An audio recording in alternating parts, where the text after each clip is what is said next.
Hi, so a friend of mine actually pointed this out to me. Oh, and before you mention it, I did cut my finger, so it's in a bandage. A friend of mine pointed this out to me.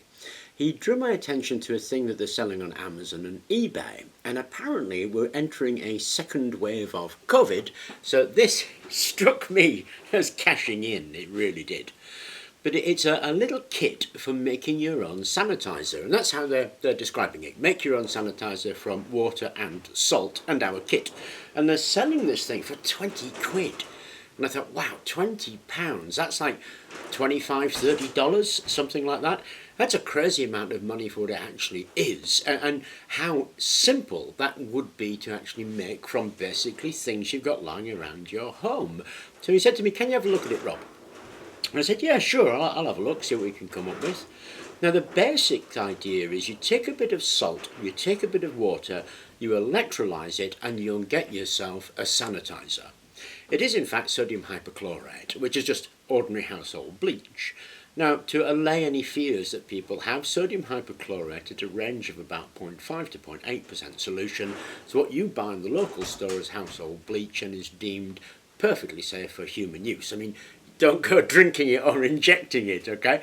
But perfectly safe for wiping things down and wiping your hands down and cleaning and sanitizing surfaces.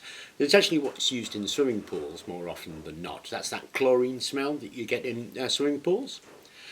Now, the electrolysis of it will generate an insignificant amount of chlorine. If you leave it too long, it'll generate chlorine for sure. If you have the voltage too high, it'll generate chlorine for sure.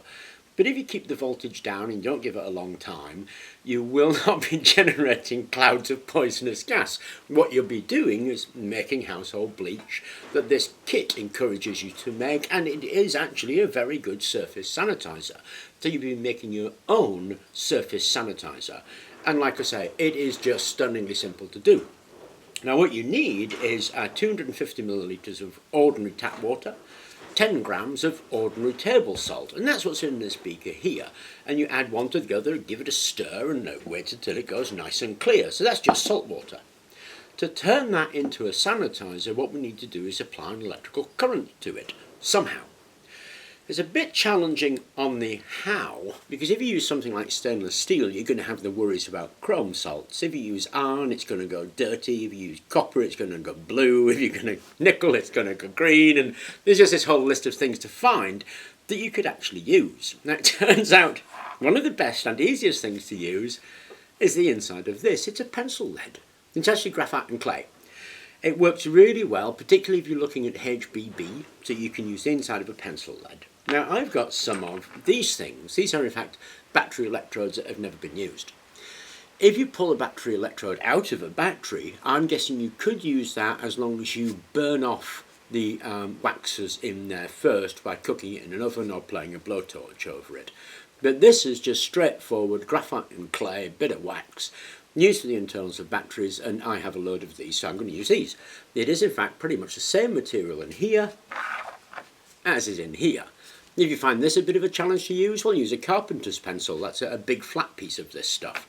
Now, all I did was take one of these, which is a fixing block for furniture, drill a couple of holes. So I've already got a couple of holes. I widened those to 8mm so it would fit those. And I made this. This is my electrolyser, and I can tell you that probably cost all of 10 pence. And that's what you're being charged £20 for. I mean, given the bottle is very pretty, that is very true, and that's homemade, but £20? I think that's crazy. So, okay, what do you do with it? Well, you pour a little bit of your salt water into a beaker, connect one of these up to a positive and one to a negative of a 6-volt supply. Now, obviously, I've got a power supply sitting right here. But a 6-volt supply, just be a battery, actually, or a wall wart limited to 6 volts, anything like that. This will draw about half an amp. Set it that far apart with those, it draws about half an amp, and that's about what you want. Then all you do is turn on your power supply, and you leave that for 5 minutes. After 5 minutes, it's done. Let me give you a close-up of how it's working. So on the right hand side, that's the negative electrode, and that's giving off all that hydrogen. Now it looks pretty significant, but actually you're going to have quite a challenge lighting that hydrogen. You'd have to collect it first and you might get a pop out of it. On the left hand side is where the hypochlorite is going to be formed, and if you leave that too long, that's where the chlorine would be formed. But we're not going to leave it nearly long enough. Okay, so there you go. I mean, stupidly easy to make. What you really need is just a plastic block, 2 bits of carbon, which can be a pencil as much as anything else, some salt and some tap water. Remember, it's 250 millilitres of water, 10 grams of salt. Pour it out, give it 5 minutes at 6 volts, and you will have your sanitizer. This sanitizer, remember, is what's used in swimming pools. It's that process we just did. It's exactly what happens in a swimming pool before it goes into your swimming pool water, and it's the same process used to make household bleach. You can smell it actually, it smells just like household bleach. It's about a 0.8% solution, so entirely safe, or at least as safe as household bleach is. But like I say, don't go drinking it, but really good for sanitising surfaces if you happen to be short of that kind of thing. And certainly no need to be spending £20 because the kit has a pretty light when you can throw something together from household materials. Anyway, I hope you enjoyed the video and thank you very much for watching.